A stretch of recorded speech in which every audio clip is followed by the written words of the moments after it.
Muy buenos días, buenas tardes o buenas noches. Desde el momento en que nos estén escuchando, con ustedes estamos en una nueva entrevista de OPET, Orientación Pedagógica enlazada con temáticas de historia de rock, proyecto de grado el cual está conformado por Nelson Alejandro Aguirre Torres, Juan Gabriel Barbosa Ayala y Gabriel García Sebastián Cárdenas. Para esta entrevista es una de las más importantes que hemos realizado, ya que les traigo una de las bandas más influyentes e importantes dentro de lo que es el punk en Colombia. Y es nada más y nada menos que la banda K93. Para contextualizar un poco más, K93 es una banda zipaquereña la cual fue fundada en 1995. Tienen diferentes influencias como el rock, el punk o el metal y algunas que otras influencias durante los años 80. Para conocer un poco más, los integrantes de esta banda son Alex Márquez como bajista y vocalista de la banda, Daniel Díaz como baterista y el entrevistado que tenemos el día de hoy, Kike Monroy como guitarrista. Y un poco de discografía de esta banda tenemos álbumes como Terapia, MUK y Parques. Así que sin más dilación comenzamos con esta gran entrevista que está llena de mucha actitud. La primera pregunta dice lo siguiente.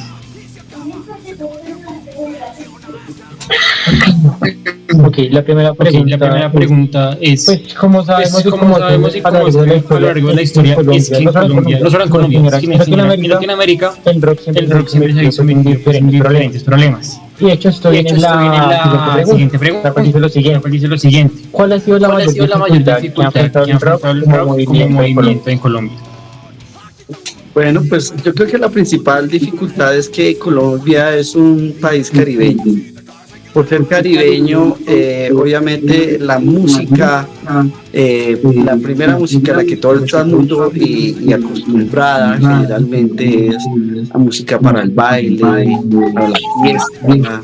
Entonces digamos que el apoyo de las grandes disqueras, discogüentes, todo a lo largo de los años de los 50, 40, 60, siempre ha tenido involucrado a la música caribeña, ya como la salsa, bueno, y las demás vertientes. Entonces, pues obviamente el rock es una cultura que viene del extranjero y obviamente es un poco más fría, digamos en la época que nosotros nos enamoramos del rock, en los 80s y 90s, tenía un auge, ¿cierto? Pero no era tan apoyado porque la industria estaba especializada en otra clase de música. Entonces no estaban los productores internacionales, los estudios especializados en rock, aquí no había nada de eso. Entonces digamos que por ese lado la cultura del rock vio en la autogestión la única salida, en la autogestión, y eso pues derivó a que mucho el rock en 80 y 90 fuera muy underground, ¿cierto? Entonces, al ser underground, pues es más recóndito que la gente lo conozca y pues por esa misma razón, digamos que no ha habido el apoyo siempre ha tenido que ser de la autogestión. Básicamente es eso. Ok, pues en el tema de lo que mencionas de la autogestión y pues el tema de que pues en Colombia muchos festivales han ayudado como a popularizar esto, claramente Rock al Parque. ¿Tú cuál crees que ha sido como cómo ves que Rock al Parque ha ayudado a que se promocione el rock desde que nació en el 94, si no estoy mal, entre el 94 y el 96? O sea, ¿cómo crees que ha servido para que el rock se empiece como a tener más visibilidad a nivel de Colombia? Pues la verdad es que eso fue lo mejor que pudo haber pasado, porque eso se generó en una época donde el rock estuvo muy en auge. Y pues gracias a, digamos, por ejemplo, Alex, vocalista, él antes de que empezara Rock al Parque en el 95, él tenía una banda de thrash metal, se llamaba Cataclismo, y tocó en el 94 en el festival, no me acuerdo cómo se llamaba el festival, pero fue la media tota, eso fue previo a Rock al Parque, algo les cuento eso. Y entonces pues ya la gente estaba empezando a mirar que se necesitaba algo más grande. Entonces pues afortunadamente Julio Correal, Mario Duarte, y ellos se crearon esa cuestión. Y eso yo creo que fue algo muy bueno que fue en esa época. Digamos, hay cosas malas que tiene Rock al Parque. Lo único que le va a Rock al Parque que tiene malo es que, digamos, que acostumbra a la gente que todo tiene que ser gratuito. Y pues es que ahí es donde está la embarrada, porque es que si la gente se acostumbra a todo gratuito, ¿dónde está el apoyo para los músicos? Que las agrupaciones pues vean como una solución o un alivio económico ir a tocar después de invertir en instrumentos, en grabación, en productores, en discos. Sí, exactamente. Eso es lo único que malo que tiene Rock al Parque, pero de todas maneras la promoción y la gestión que se gesta en este festival es muy grande, y pues ya hemos visto ya como otros festivales como el Ibagué Ciudad Rock, el Manizales, el de Altavoz. Hay muchos festivales que se han centrado en cómo ayudar a estas bandas y gestionar mediante convocatorias a bandas emergentes y las mezclan con bandas que ya tengan internacionales o tengan un nombre más grande. Entonces, pues esto es clave, porque es que al final y al cabo, uno se enamora del rock en la adolescencia. ¿Sí? Las adolescentes lo que escuchan es con lo primero que se enamoran, porque las hormonas hablan, las hormonas están alborotadas. Entonces, digamos, estamos en un momento en que la gente, la mayoría de los pelados escuchan reggaetón o popular o todas esas cosas, y se pierden también de otros universos sonoros, por ejemplo en el rock. Y digamos que ahí en este momento he visto mucho renacer de la juventud con el rock, y se me hace muy genial. Por ejemplo, yo pertenezco a la mesa de rock de Zipaquirá, y una de mis iniciativas para el año entrante, para antes de mitad de año, es hacer un intercolegiado de bandas de rock. Entonces, yo creo que eso es una forma de apoyar a que la gente se enamore del rock, de las tendencias, y sepa que hay algo más allá de lo típico, de lo comercial, de lo bailable. ¿Vale? Eso es.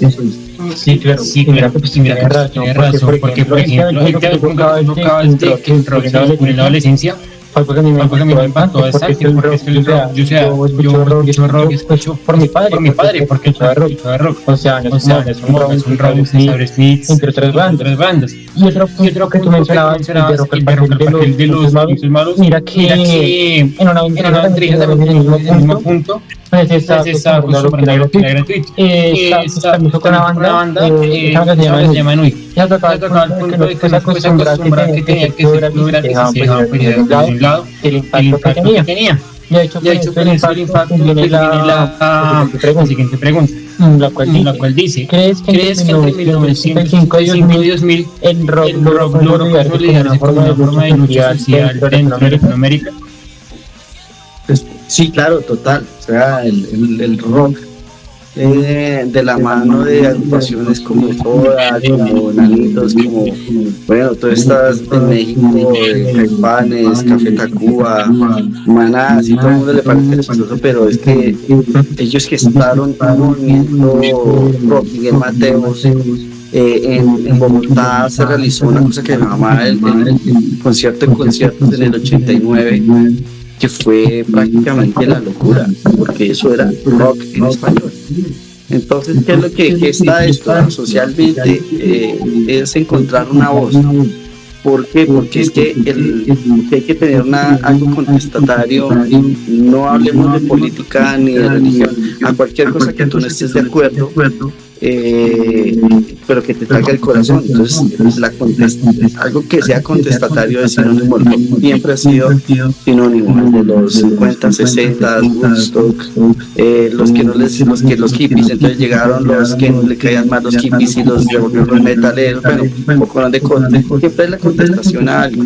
Y pues por la sociedad colombiana en la época de los 80s, 90s, que fue tantas masacres, el narcotráfico, tanta guerra, yo recuerdo muy bien. Por eso la guerra ya. Yo tengo, o sea, yo siempre he tenido una mala vivencia, recuerdos de lo que fue para mí la guerrilla, pues, y con todo respeto, ¿no? Toda la época de los de Petro y todos ellos, a mí nunca me ha gustado nada de eso, ¿sí? Independientemente de eso, se sacaron un poco, salieron un poco de temas que realmente a la juventud necesitaba dictar algo. No solamente de lo político, sino también de lo social, no solamente de lo social, pero también de cuestiones del amor, ¿cierto? Porque pues, el rock tiene el amor, no hay rock, de muchas de relaciones, de no sé, cosas del colegio, cosas muy del común que a uno les llega. Y ahí es donde, digamos, se divide un poquito la cuestión de la parte de la lucha social del rock. Que digamos que la lucha social de pronto es un poquito como que un extremo que la gente fuerza eso, pero no, es una lucha interior que cada persona tiene por contestar contra el profesor que me la montaba, contra el pelado que me hace bullying, a la niña que me gusta, que tiene otro novio y se lo quiere robar. Esas cosas, eso es lo más importante, ¿cierto? Pero pues coincidió con muchas cosas y digamos con la parte social y de guerrilla, de masacre y todo eso, pues nació Mundo Metal.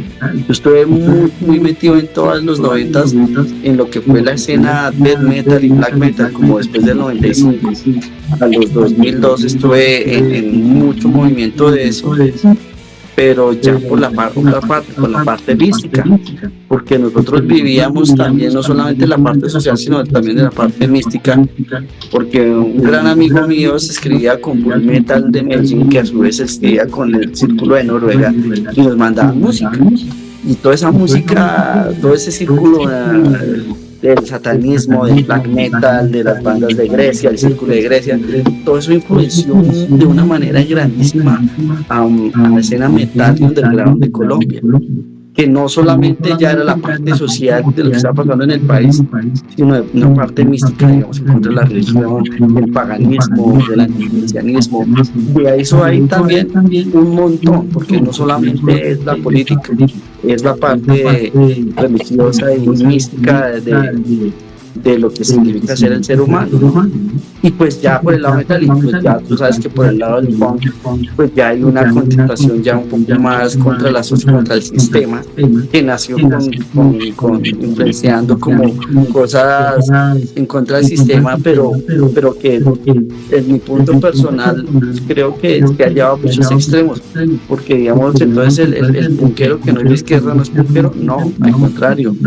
Ser punkero es ser una persona libre, y ahí es donde muchas personas de la escena, de los pelados que están empezando con el punk, o de mucha gente cree que para ser punkero hay que ser de izquierda y ir en contra de la derecha. Eso es la mentira más grande que puede haber, porque para ser punkero uno tiene que ser libre y tener la elección de escoger o de pensar por sí mismo, y cuando se van por un partido político es cuando pierden la convicción en sí mismo y se vuelven unos borregos, ¿sí? Entonces, en teoría, si en este momento, por ejemplo, en Colombia está en el poder la izquierda, entonces el punkero tendría que ser de derecha, porque es antisistema. Entonces ahí es donde viene. No, señor, el punk no tiene una ideología política que se deba respetar. Hay bandas que lo hacen muy bien, pero ellos en su convicción. Hay agrupaciones de punk de hoy, de skinhead, que son de ultraderecha, neonazis, toda esa cuestión. Es otra cosa, pero ya es, digamos, ya dependiendo de cada agrupación, pero no tiene que ser tomado universal, que es donde toda la gente está fallando en este momento. Entonces hay que tener cuidado con la parte social, porque si bien pasa en la sociedad, lo más importante es lo que uno cree para sí mismo sin dejarse lavar la cabeza. Eso es lo más importante, pensar. Ok, mencionaste algo que pues es muy importante desde lo que hemos investigado principalmente en la parte del punk, y es pues ya la siguiente pregunta es que hablaste del narcotráfico. Entonces nuestra siguiente pregunta es ¿cómo fue que se manifestó el rock en medio del narcotráfico, el conflicto armado durante las décadas de los 80, los 90 y pues ya principios de los 2000? Bueno, pues básicamente el narcotráfico pues era como, no sé, yo lo veo así. La vez pasada yo hacía una comparación con la gente que tenía tanto dinero y que hacía lo que se le haga, una cosa, a mí se me hace como los influencers ahorita que son, mejor que tienen todo el dinero del mundo y son ostentosos y toda esa cuestión.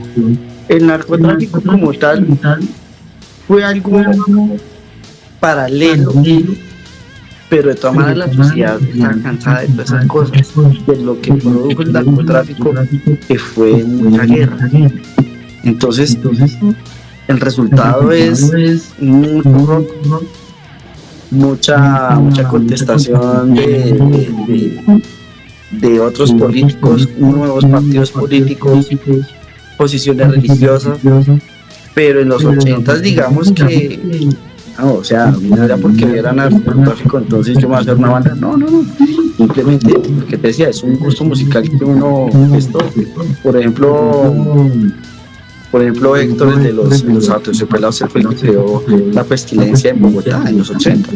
Entonces, pero él no dijo, porque el narcotráfico de hacer eso, no, es escuchar la música, aprender a saber, a tratar de investigar otras agrupaciones, cómo hicieron esto. Y ya después uno veía como lo dejó el narcotráfico en las noticias, tantos muertos, que Colombia, que no sé qué, todo ese conflicto. Hay personas que sí les llegó más a fondo, hay otras personas que nunca tuvieron contacto con esa cuestión, sino solamente fue el resultado de mucha lucha en la sociedad, pero que a la final uno siempre estaba haciendo lo que quería, la música, pero más que todo es por una convicción, y no por lo social, ni por el narcotráfico. El narcotráfico dio temas para canciones, pero puede que haya gestado uno que otro grupo, pero no fue una ley que en esa época tenía que haber crearse una agrupación musical para hablar en contra del narcotráfico o la violencia. No, simplemente fue el tema de composición de muchas cosas, fue un motor que ayudó a gestar muchas canciones, ¿sí? de varios géneros. No hablemos solamente de rock, sino de varios géneros, ¿cierto? Entonces fue un motor con el que tuvimos que vivir paralelamente. A unas personas tocó más que a otras, ya, punto. Pues yo creo que es eso, no fue tan, digamos, no es que sea una de las causas principales, no. Yo creo que el narcotráfico es algo, hay causas más importantes para la evolución musical de los 90s y 80s del rock. Yo creo que yo dejaría el narcotráfico un poquito más abajo, la violencia sí un poquito más arriba. Y ya, es como si yo hiciera una banda en contra, por ejemplo, ¿cuáles eran los influencers más con más plata aquí en Colombia? Una banda porque, no sé, West Coast tiene mucha plata y se gastó 20, no sé, sacó sí, es como algo muy verdadero. Pero si el man de pronto hacía alguna cosa que sea como que a mí me llegara a impactar, como, bueno, o sea, de pronto le hago una canción, pero no me va a limitar a que esa gente me cuida o me ayuda a crear una banda de rock. Ok, es que, digamos, yo desde la profundización que hicimos lo vimos principalmente porque el movimiento pop especialmente empezó como a gestarse a inicios de los 80, entre el 83 y el 84, y pues una de las bandas pioneras de esto fue Mutantex, que nace justamente en el epicentro de todo el narcotráfico y todo el conflicto armado.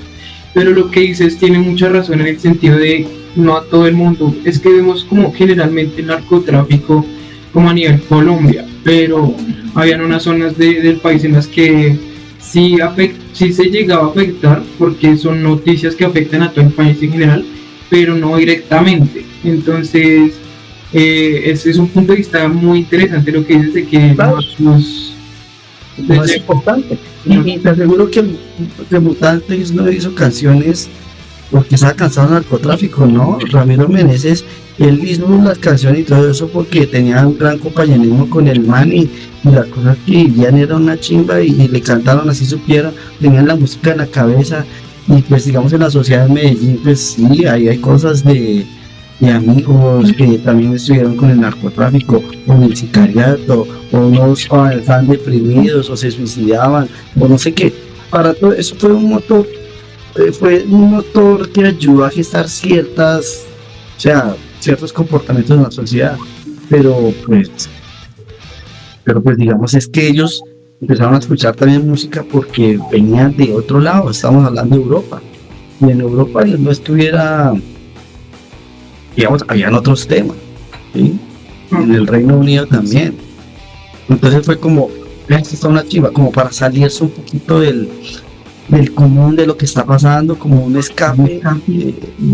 La música es así, el escape a cualquier cosa, independientemente si es el narcotráfico, la violencia, no sé, la política, la religión, y toda esa presión es un escape, es quitarse el estrés y hacer lo que a uno le gusta.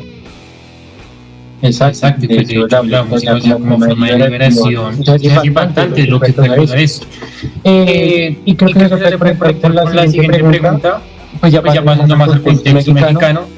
Como yo mencionaba antes, uno de los momentos más impactantes en la historia de México fue la masacre de Tlatelolco, que apenas estoy mal, y el movimiento del 68. Exacto, y pues con eso venía la pregunta que dice que mañana influyó el movimiento del 68 y la masacre de Tlatelolco en el desarrollo de lo que fue el rock mexicano. ¿Cómo me repite la pregunta? Sí, espera que el micrófono.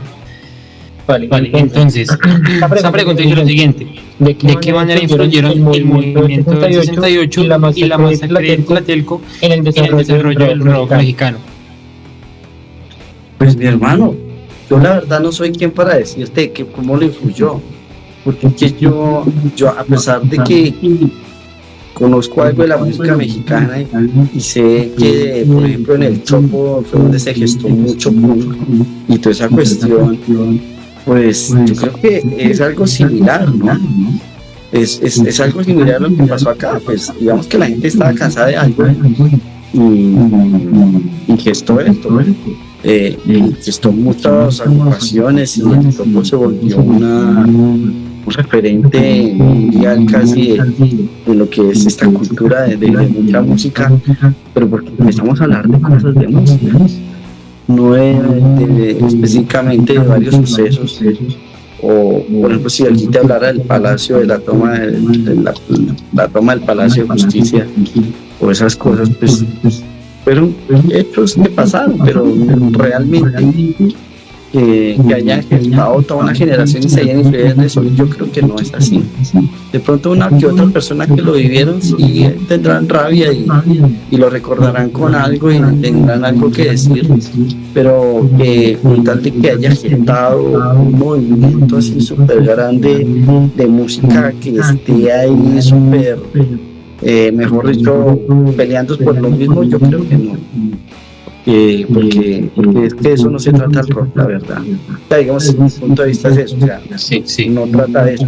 Yo conocer bien realmente cómo es eso, pero lo que te digo, o sea, a mí el Palacio de Justicia, esas tomas y todas las cuestiones horribles que hizo el M19, yo le tengo mucha bronca y a mí no me gusta nada de eso, porque yo decía, pero ¿por qué hacen eso? Porque la gente es mala, ¿sí? Entonces, pero eso no es que me haya motivado a mí para hacer una banda, no. Yo hice una banda fue por otras razones totalmente distintas. Sí, exacto. Digamos, pues no necesariamente lo que tiene que ser la música, tienen que necesariamente problema, lo que no le salga, pero que no quiera decir expresar. Entonces, sí, entonces por eso yo creo que ya para finalizar con las preguntas, esa última pregunta dice lo siguiente: ¿cómo he sabido? Pues yo me entiendo que acá, o sea, en Latinoamérica está mucho el tema de censura, porque los jóvenes pues querían expresar, algunos sí, algunos otros no. Entonces por eso la pregunta es: ¿de qué manera se logró consolidar el rock acá en Colombia? Por lo del tema de la censura, ¿tú me dices? Sí. Ok, bueno, te voy a contar una cosa. Yo creo que la censura eso sí, realmente ha ayudado a que el rock nazca. La censura es lo más importante. Yo creo que de los factores que ustedes han hablado, yo creo que la censura es el más importante porque la censura es lo prohibido. Y uno siempre encuentra gusto en lo que a uno le prohíbe, ¿cierto? Tú ves, por ejemplo, lo que hizo Dee Snider, no sé si saben quién es Dee Snider, vocalista de... se me fue el nombre. Bueno, el vocalista ese ay, se me fue, que se pinta, que we gonna take it. Ellos ellos en los 80s, él fue el que, digamos que hubieron muchos suicidios y todo eso, bastante por el rock, por las letras agresivas, porque eso de tratar de las cosas directamente de una manera ya sea agresiva, liminal o superliminal. Entonces hubo muchos problemas y resulta que los querían vetar. Entonces pues Disney, él fue el que lideró eso, un juicio muy grande, y que lo que salió de ese juicio fue que todas los discos que dijeran malas palabras salieran con un sello que fuera el parental advisory. ¿Qué pasó? ¿Qué fue lo que produjo ese parental advisory? Fue que ayudara a multiplicar las ventas de todos los discos a nivel mundial. Entonces, un disco que tuviera el parental advisory es porque era bueno, porque decía groserías, porque hablaba cosas violentas, y uno de ellos no le gustaba eso, como ser más vaino. Entonces, por ejemplo, en el caso de Canon 23, nosotros tenemos una placa que se llama Exploiting Pop Lyrics, ¿sí? Entonces, la censura, yo creo que es una gasolina que nunca se debe acabar, nunca se va a acabar, porque siempre van a decir, hablar mal de uno, que es mujer satánica. Por ejemplo, ya les decían que dormían en ataúd, que nosotros hacíamos conciertos y pelábamos gatos, y que se subíamos por donde sale al demonio. Eso hablan muchas cosas, ¿sí? Entonces, pero esas cosas alimentaban un mito, y ese mito ayudó a que la estética del rock fuera siempre así, fuerte, dura, ¿sí? Entonces, digamos que la censura es una maravilla, que hay que saberla manejar, y eso sí realmente ha hecho que muchas agrupaciones se hayan dado a conocer, porque fue el efecto contrario que lo que quería la sociedad, los papás de bien, los cristianos y todas las personas que no querían que dijeran groserías las canciones. Pues vea, pues imagínense, la canción de Madre Capucha es grosera, y la ponían en los colegios de monjas y todas esas cuestiones, y les hacían quitar. ¿Sabes qué hacían los pelados? No, yo llegué a la calle y la pongo, punto. Entonces les hacía enamorarse más. Entonces la censura es un gran aliado del rock. Bueno, yo con esa pregunta yo creo que ya finalizamos, sin antes más decir que, pues, o sea, gracias, yo no, o sea, de verdad, yo hablo con mis compañeros, sino que no quería que nos responder, pero, o sea, yo sé que ya estamos en el colegio, y estamos en redes sociales, y fue tan increíble, ver ese mensaje, fue impactante, de verdad. No, de todas maneras, pues digamos que yo, bueno, con Alex, pero más que todo nos gusta mucho hablar sobre, digamos, también a bandas emergentes, ayudar, como con consejos, como, pues es que así se crea uno, ¿no? Sí.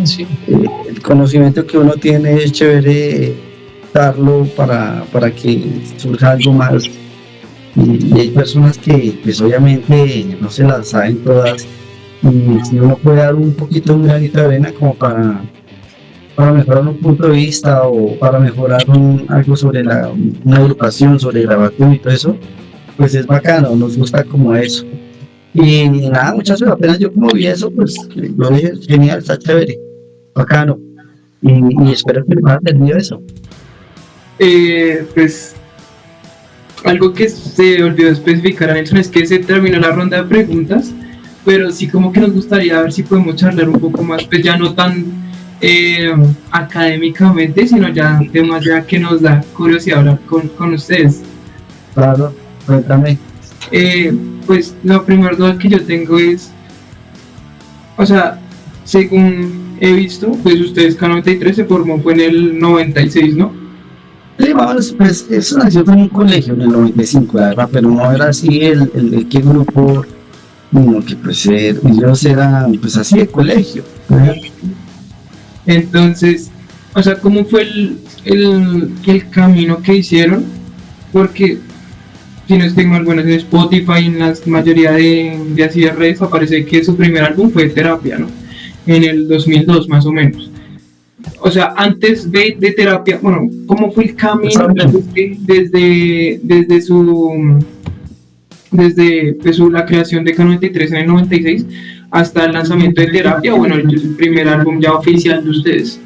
Bueno, pues de pronto para complementar un poco lo que estábamos hablando antes sobre la censura, yo creo que lo que más gestó socialmente a la creación de agrupaciones de rock fue la clandestinidad. Entonces, ¿qué es lo que pasó?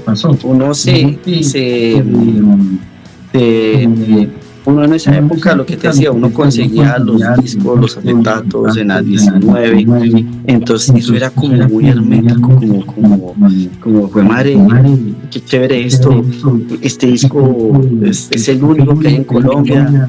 Entonces uno lo forjaba a ahorrar la plata a las 11 para ir a comprar. A veces no tenía la plata para el disco, pero uno lo mandaba a grabar los cassettes en la 19. Entonces uno era así. Pues digamos que el amor por la música, pues obviamente la música underground fue todavía más chévere, porque eso era como una censura, ¿no? Como encontrar cosas que uno dice, bueno, uno va a comprar un disco, está sonando ahí, o uno se iba a Tower Records, se ponía los audífonos y escuchaba todos los discos, solamente escuchar en Unicentro. Eso gestó, por ejemplo, el hacer K93 por los 90 fue genial, porque ahí se gestó mucho el industrial, el metal y todas sus vertientes, el skate punk, el pop punk, todas esas cuestiones salieron, muchas tendencias. Entonces, pues, uno ¿qué quería hacer en esa época? Pues hacer música, hacer algo de eso que estaba sonando, y por eso fue que nacieron muchas bandas de rock, por la clandestinidad y la censura, y por hacer algo que uno realmente tenía mucha pasión.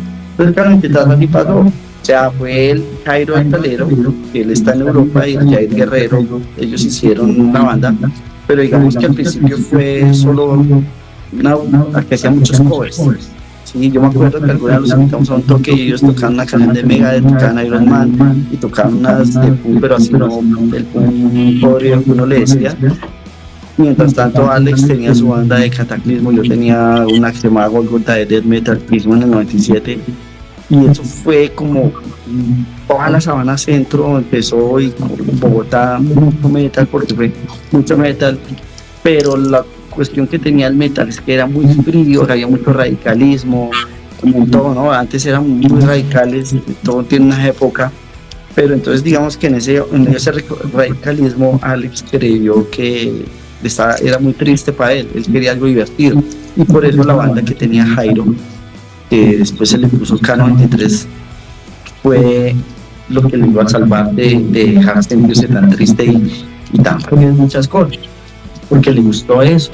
Entonces, pues ya cuando digamos Alex entra como en el 99, ellos graban en un álbum que es como un demo, graban unas canciones demo que es para unos compilatorios que fue el Parquet, otros discos donde está No Voy a Cambiar, las primeras versiones Entre la Espada y la Pared. Bueno, graban eso pero a manera muy casera. Entonces lo que hicieron fue que cuando entró Alex, él fue el que ayudó, digamos, a nivel vocal y a nivel de ideas a consolidar lo que le estaba haciendo falta por experiencia al K93 de Jairo. Obviamente yo era amigo de ellos, y pues yo también estaba con mi proyecto de metal, y entonces grabamos, yo creo que fue lo que fuimos en grabar en Bogotá, y después de todo ese tiempo, en esa época, digamos en el 99, 98, empezó a gestar la escena que mucha gente decía neopunk. A mí no me gusta decir esta neopunk, pero pues es lo que la gente bautizó, que no fuera un punk como el medallo, el punk podrido. Y entonces lo que hizo fue que esto se gestara así, se generó el Macondo, era un bar atrás del Andino donde se hacían los mejores conciertos. Estaba Crápula, estaba la PM, Área 12, un poco de bandas que fue en los cuales fueron las primeras que se hizo, y estaba K93. Entonces eran muchos conciertos, cada 8 días era el plan a ir allá a conocer viejas, a tocar, a emborracharse, a pasarla en putas, a descubrir de música, a llevarse, intercambiarse cassettes, discos. Entonces toda esa época, entonces se quitaron muchas agrupaciones. Un K93 tenía unas canciones que fueron grabadas y que empezaron a sonar por la autogestión, y entonces que las copias, que no sé qué, empezó a crear un nombre, y concierto, de todas, se generó una comunidad gigante, y esa comunidad nació en una base de fans de K93. Hicieron un sello que se llama el Surfer Rosa, y ellos fueron los que le dijeron a K93, oye, nosotros queremos grabar un disco, y ese disco que se grabó fue el Terapia, que fue en el 2003. Eso fue pagado por Surfer Rosa, que fue la unión de muchos fans de K93 precisamente para grabar un disco. Pero entonces, ¿qué fue el elemento grande de este disco? Que fue hecho con mucha calidad y un buen estudio. Por eso es que, digamos, para los jóvenes de ahora es importante que también, si quieren ganar aceptación, si quieren que su mensaje llegue bien, es tener buenas relaciones, es hacer una buena inversión, ¿sí? Y en ese proceso en que estaba grabando el Terapia fue cuando entré yo a reforzar la guitarra, porque Jairo es una persona que no tiene una mano y toca al revés, ¿sí? Entonces quería que yo entrar a hacer un buen refuerzo, y ahí fue que yo me quedé. Ya después, ya el resto es historia, ya los otros discos, y ya el resto es historia, muchachos.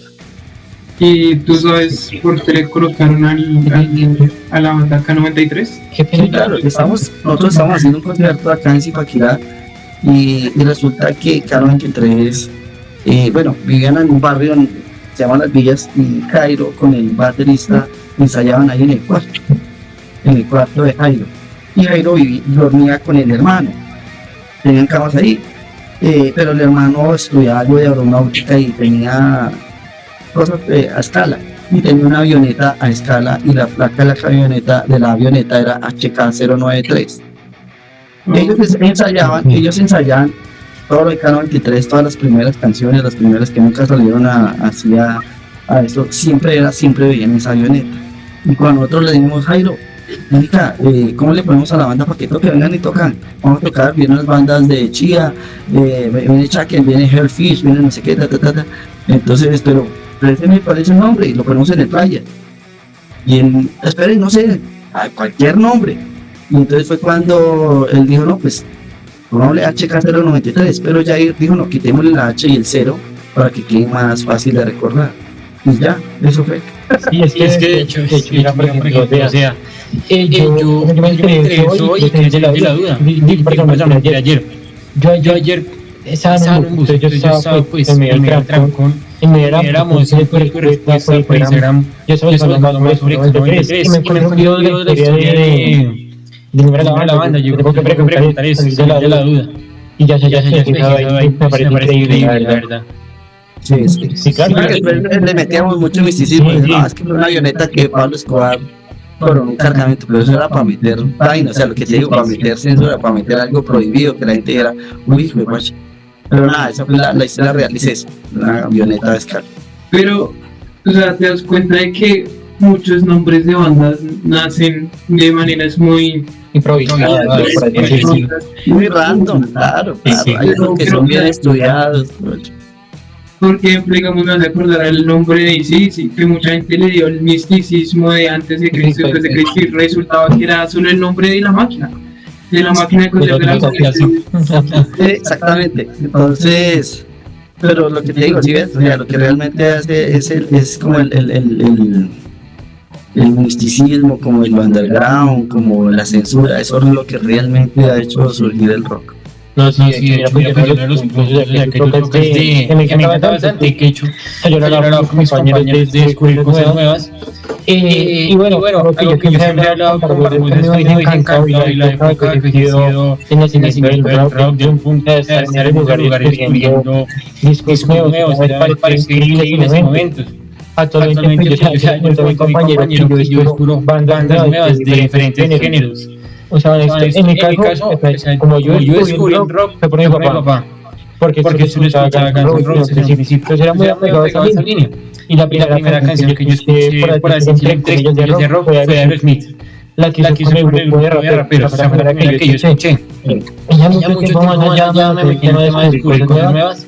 Y la banda que escuché, o sea, entre comillas pesada, Rammstein, la primera que yo escuché, era de las más pesadas. Y ahí fui investigando cosas nuevas, como no sé, Ethereum, Hagar, Black Mimosa, o sea, ese tipo de bandas más allá, es un tema que me gusta bastante, descubrir cosas nuevas.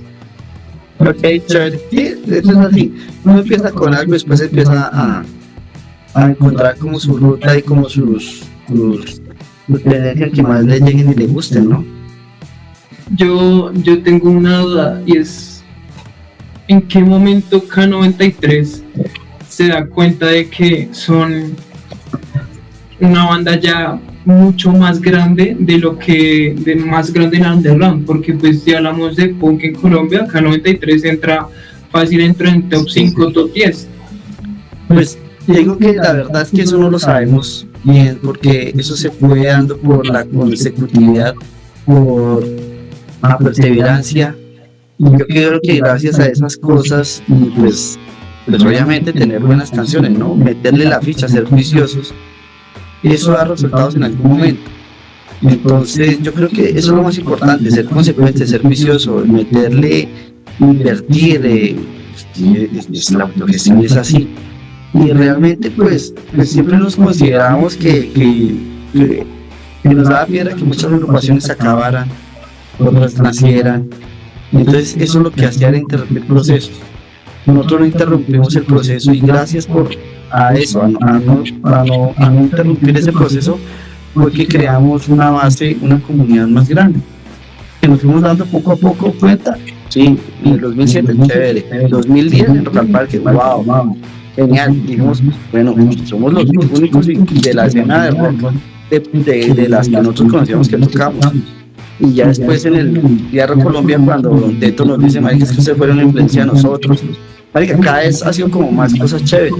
Y en este 2025 en Rock al Parque fue ya súper, todavía más grande que todo.